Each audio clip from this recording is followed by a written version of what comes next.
Okay, I believe we're live. Hey everybody, I'm Ed. And I'm Barb. And we're the Streeters. Tonight, well, yeah, go ahead. Well, tonight's an interesting night. It is. It's a wonderful night. We're here and we're talking about stained glass. So welcome everyone. We're glad to be here. Yeah, and then we have got some questions or answers for you if you want to know anything about lead or just working with lead. And I told you that I wouldn't mention those lead nippers that are so awesome until I had them in my hands. Well, you know what? I do have them in my hands. I only have 10 pairs. However, they are on our website at conwayglass.com, and just click on the page where the merch is, and you'll see them right there. Now, the price online is includes shipping. So we'll pop that bad boy in an envelope and get it right out to you. And you'll just take care of everything right there on our website. Everything is nice and secure. Just like Barbara and I. Hey, guys. Hi, everyone. Yeah, so we're alive. We're alive and having a live Q&A tonight. And we're happy to be here, everybody. It's all good. Has everyone seen the little 1-minute lead video? If not, I can play it again so you guys have an idea of the lead stretcher and the lead vise and how that works. So yeah, we can do that. If anybody wants to see it, I'll just play it for 1 minute. I know. Great to hear you. Yeah, a lot of you that do hobbyists are having to purchase hobby lead rather than a 50-pound box of lead that's straight. So when you're purchasing your hobby lead, I'm guessing that it's coming in rolled up in a ball, and you're having to roll it out and stretch it. Well, this video that Barb did, we do exactly that. We actually unroll a 6-foot length of lead, put it into the lead stretcher.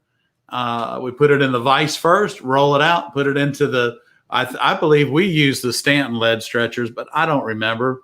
Our lead stretchers, we bought one as soon as they came out, and we've had it ever since. But it's a great way not to pick yourself up off the ground for stretching your lead.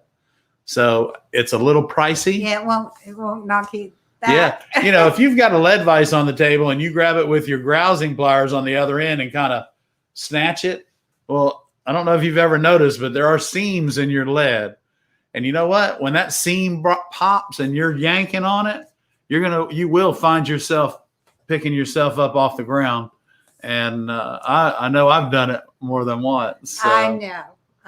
Right. And I have to. I mean, one time we tried the nail in the table. That doesn't work. Oh, you just pull it through there. That will put you on the ground when you yank. Or a 2 pair of pliers. That's the dumbest idea I've ever seen. Don't do that, because you know what? Both of you fall.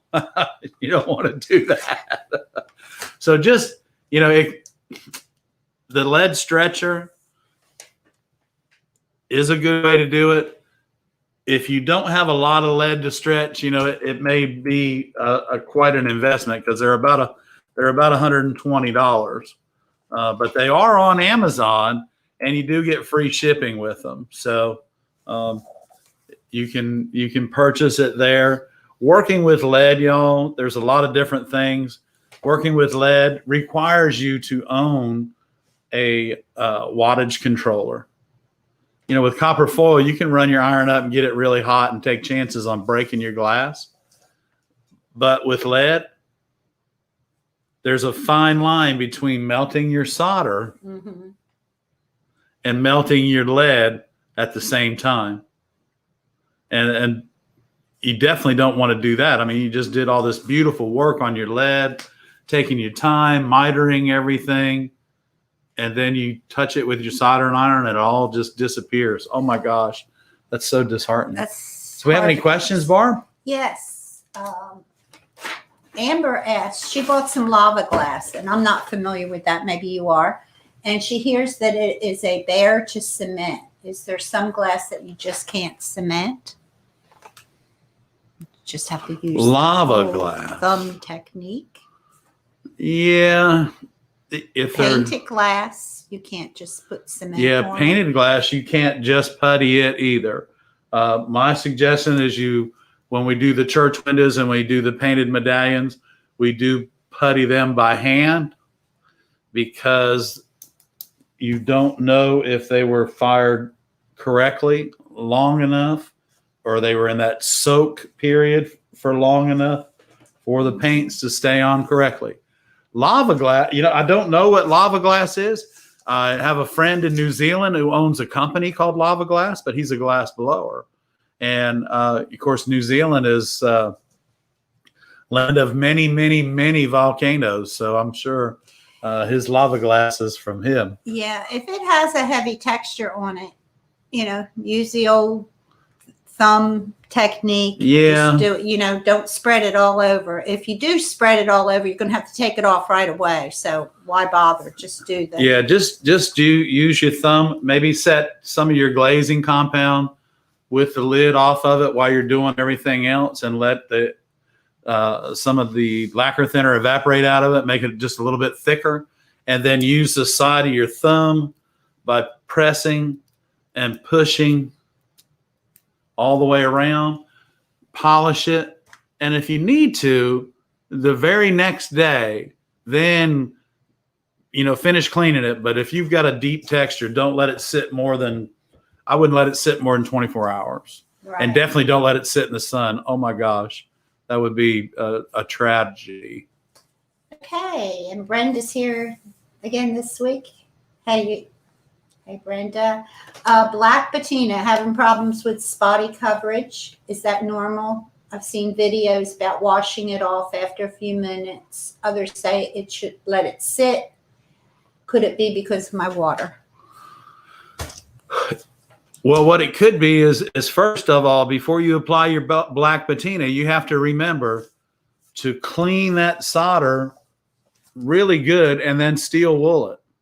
Take that flux completely Take off everything your off glass. of it. Then, and you want to patina it with a rag. You don't want to patina it with a brush. You want to patina it with a rag so that you're wiping it on, and then you do want to let the patina dry, and then you want to wash and rinse completely, and then get out your car wax and wax it to stop the oxidation. More than likely, it's because the solder isn't clean quite good enough is why you're getting spots. And two, make sure you shake your black patina up. If all those little crystals are laying in the bottom, it's not going to do you any good. Yeah. I hope that helps. So get a method, and you'll eventually do each step, and it should work. With copper foil, steel wool is a must for your studio, for your bench, and for your finishing process. With copper foil, it is a must. Yep. Did we have any questions this week that we haven't? Oh, someone had asked, how much does the lead stretcher stretch the lead?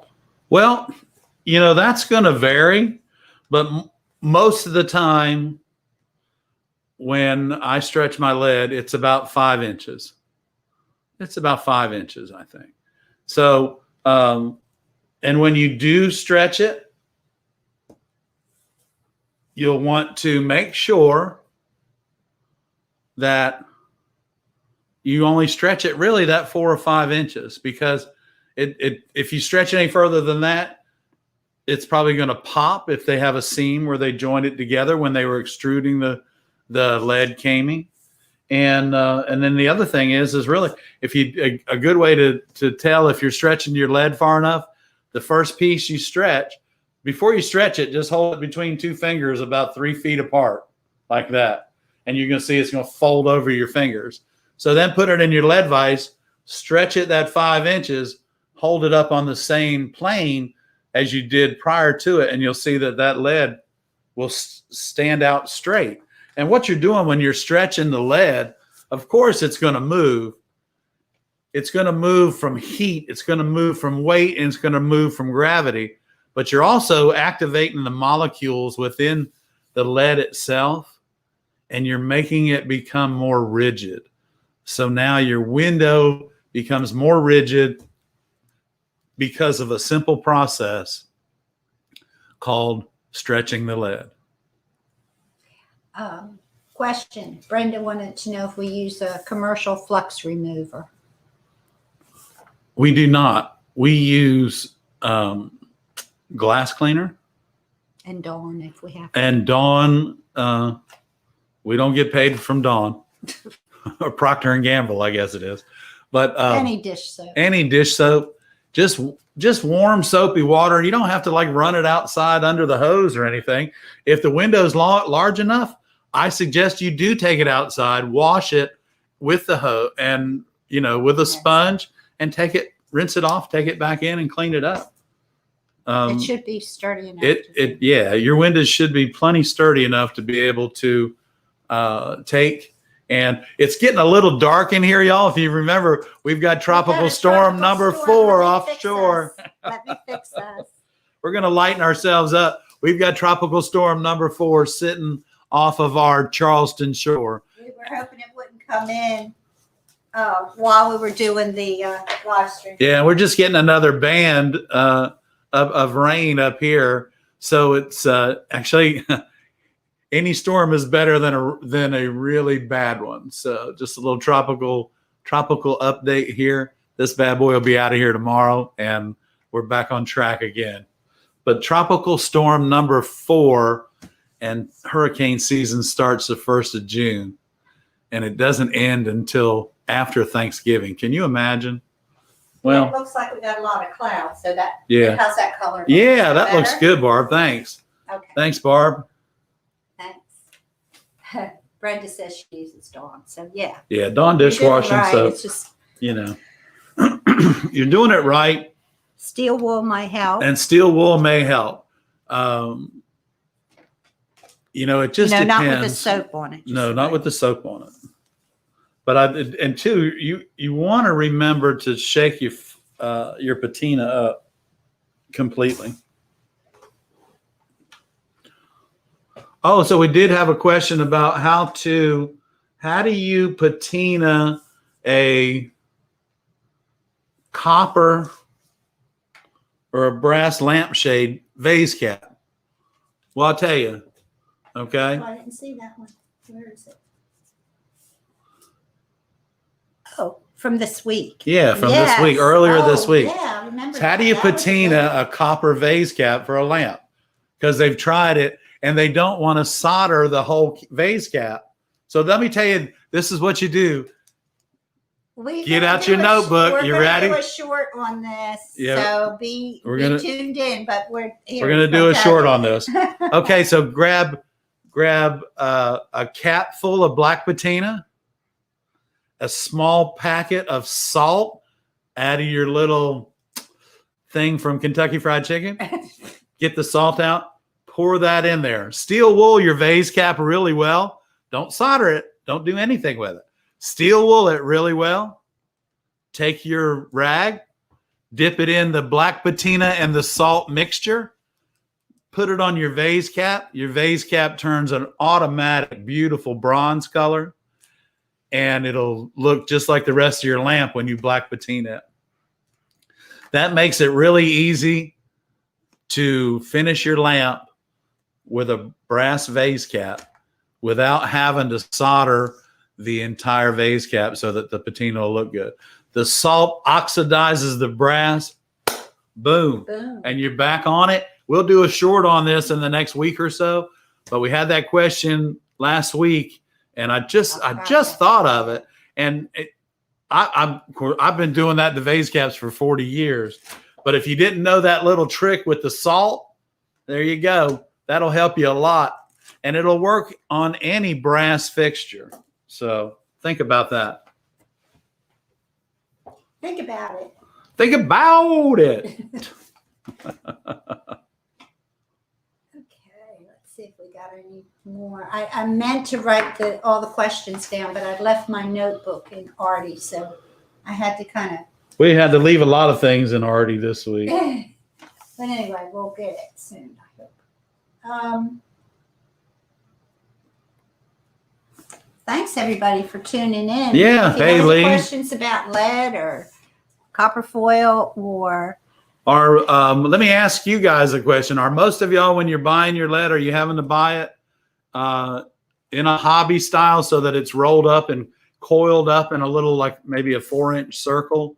Are you purchasing your lead like that, or do you have a supplier that will sell you just straight sticks that you can stretch much easier without having to untwist them? Lee's here. Hi, Lee. Hey. Lee, Brenda, Karen. Hi, everyone. Good to see you. So are you buying lead coiled or by the box? Either way, the lead's the same. It's just a little bit harder to, you have to stretch every piece. Yeah, it's a little more involved. You have to stretch every 6 piece feet stretch. anyway. Yes, that's the best way. Yeah. If you can get 6-foot strips, that's the best way. Yeah, unless Or you're by the box. yeah, unless your supplier's stretching the lead for you and then cutting it in half. But you know what? It never fails. No matter where they cut it, it's always the wrong spot. So if you can stretch your own lead, do that. And you can ask your supplier, say, hey, next time you get ready to throw a lead box away, save it for me. And that way you can stretch the lead when you can put it in that box, take it home, and then take it out of the box to stretch it. Only stretch the lead that you need to use while you're using it, because it'll oxidize just like your copper foil, and you'll end up spending time cleaning that off with a wire brush. Yeah, and lead will oxidize quickly. Oh, yeah. Did you tell them about how you cover your leaded panel when you leave for the night? Because I didn't, that is but I do. Every night when I leave the shop, I take a piece of white paper. It doesn't have to be white paper. It can be any color you want. But I take a piece of paper and I cover my project. While you're gone overnight, the dust in your studio settles down and everything. And believe it or not, y'all, it oxidizes the lead. Just, like let's say the live oak project takes me 3 or 4 days to fabricate the window, not just cut it out, but just to put it together. So during those 4 days, if I don't cover that up, I end up having to steel wool or wire brush each individual solder joint before I solder it. It has oxidized that much. Amber says she has it shipped in coiled because she said it's cheaper on the roll. Yes, that's right. It is. Definitely. Yep. We try to go and pick our lead up at the distributor. Or we'll have it shipped in UPS, but it's 50-pound boxes is what we do. Typically, there's about 49 pieces of lead in a 3/8 flat H box, which is a number 45. The 3/16 lead, there are 74 6-foot lengths of 3/16 lead in a 50-pound box. So, and I buy the coiled lead too if I just need if I only need 3 or 4 lengths of a 1/8 inch or a 5/32, I'll just have it shipped in coiled up. It's a lot cheaper to ship that way too. When you ship a 6-foot box, the UPS guys, they love you. Okay. Question. How do you patina the zinc frame?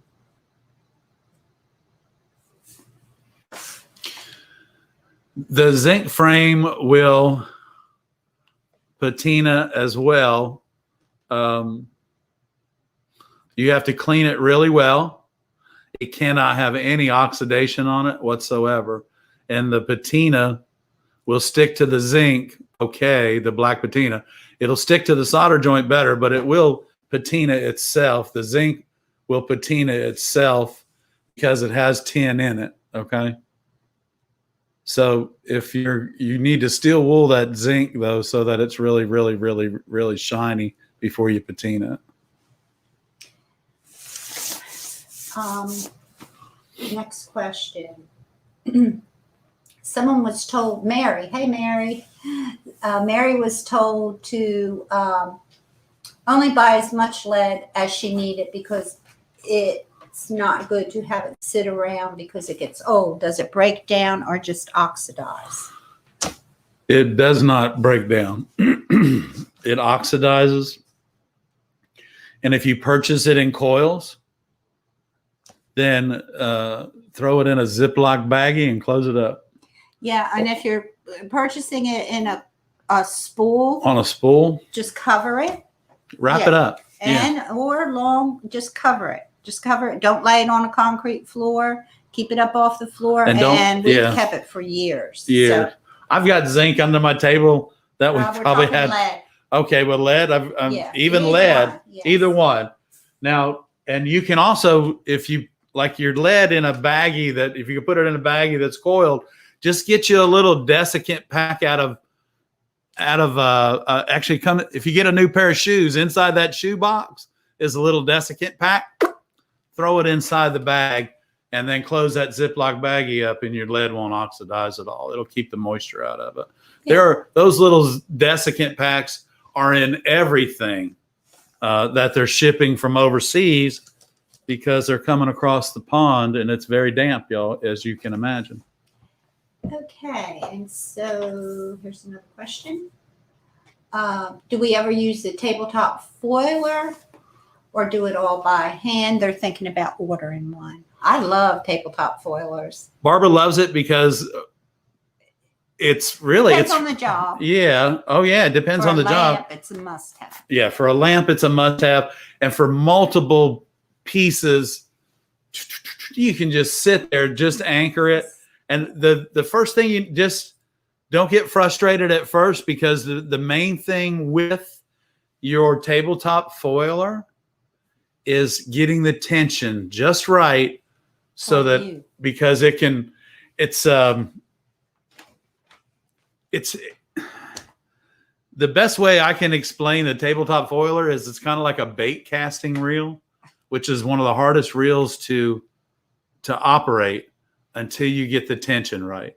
Once you get the tension right, you're going to love this foiler, and you may not ever go back to doing anything by hand again, except when it's very small. And you'll find that when you're even on the inside curves with your hand foiler, with your tabletop foiler, that your foil probably will not crack as it goes around that inside curve. Once you get it, you're going to love it. And we always use the glass star foiler. And I can't remember if we've ever used any other kind. Well, we had some handmade foilers before they came out with the glass stars. But I love the glass star foiler because it has all the different size foil. I guess they all do, but glass star, that's a good one. Actually, I can put a link in that for tomorrow. So the glass star tabletop foiler, it's brown and orange. It's got 15 or 20 different parts with it. You can put two different size foils on it, one on each side.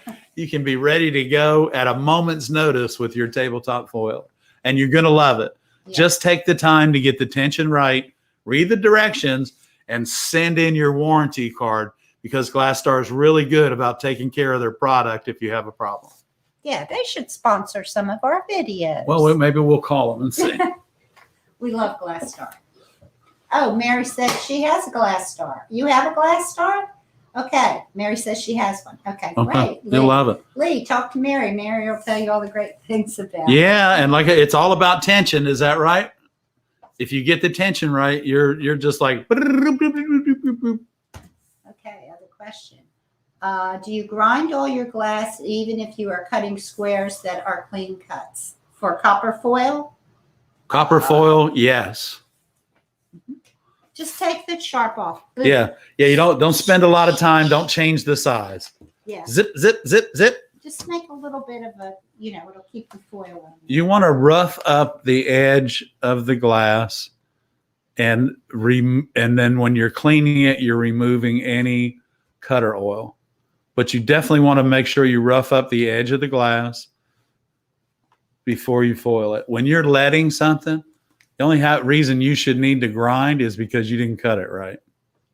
Brenda says she has a Glass Star foiler too. Don't you love it? Yeah. I mean, you have to have one of those. Yeah. But the one thing you need with that Glass Star foiler is a table you can screw it to. Yeah. So you got to have a table that you can put a screw to, or clamp it. Yeah. Just clamp it right down, because you're right there. Watch TV. you could probably clamp it to your TV, to a dinner tray, and have your glass sitting there and your foiler watching Ed and Barb on RDRV channel. My eye's itching. I'm sorry. Uh-oh. Okay. And the answer to that, do you grind all of your glass, is yes. For copper foil, yes, but not for lead. Yeah, because what happens when you break glass is your glass, and you can look at this and see it. Your glass breaks on an angle, and I'm just showing this at the camera. Mm-hmm. So it breaks at an angle like that each time. When you break it like this, when you break it with your grousing pliers, and when you break it with your running pliers. If you get your running pliers to the left, you will have a divot to the right. And if you get it to the right, the line to the right, instead of directly on it, you will have a divot to the left. That is the part that needs to be squared up so that your copper foil will stick. You need to bring the sand to the surface. That's all. It's just a quick bump, and and you're all good. Yep. So we don't have a video on the oak tree project this week. Because we're starting another section. Yeah. Right. We're starting another section. We're starting 2 big sections. We are starting tomorrow. The second row. We've already started. Yeah, we've already started. But going to be filming them tomorrow. So we haven't. Yeah, so we're excited about that, and get you a new video. We're happy to be back home, and there's no place like home, and I'll tell you all that, and believe it. Okay, there's no place like home. Okay, so do we have any more questions? Questions. Oh, let's see. How'd the lead class go down in Port St. Lucie this weekend? I don't. Is it late? No. No. Who lives in Port St. Lucie?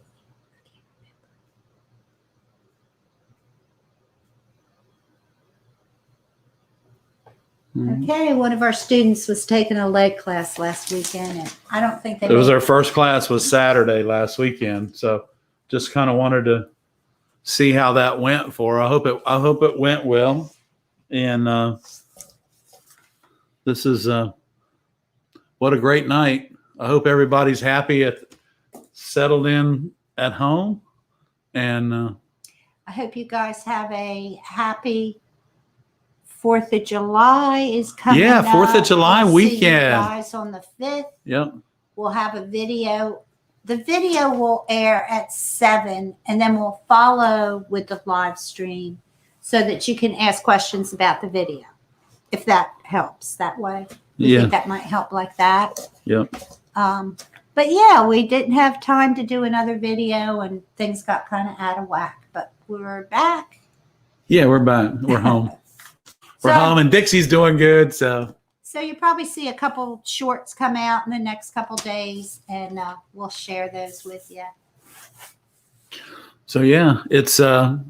Let's let these good people get to back to fixing dinner or finishing up homework with the kids, or cutting glass, drinking coffee. Yeah, we have some cool things coming up in our merch department. Barb's having some hats made and some stickers. So we're excited about that. T-shirts maybe, but hats. Definitely. Yeah. We need some hats. Any any particular colors that anybody likes, just let us know there in the comment box what kind of colors that you like, or what colors that you do like.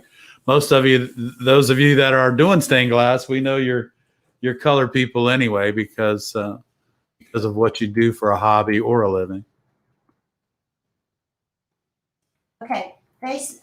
Someone asked, do we have Facebook? Yes. The links to Facebook, Instagram. We have a Facebook page, RDRV. Glass Studio, Conway Glass Center. Those are 2 Facebook pages we have. Yep. We have an Instagram and we have Pinterest. All those links are on RDRB channel page. There should be some links up there in the corner. And Yeah, so you can, our Instagram I gotta page. learn how to share that better, but I don't have the links right here, or I'd go ahead and post them, but I can post them on the community page. And then if you want to join up with those sites. Yeah, that's awesome.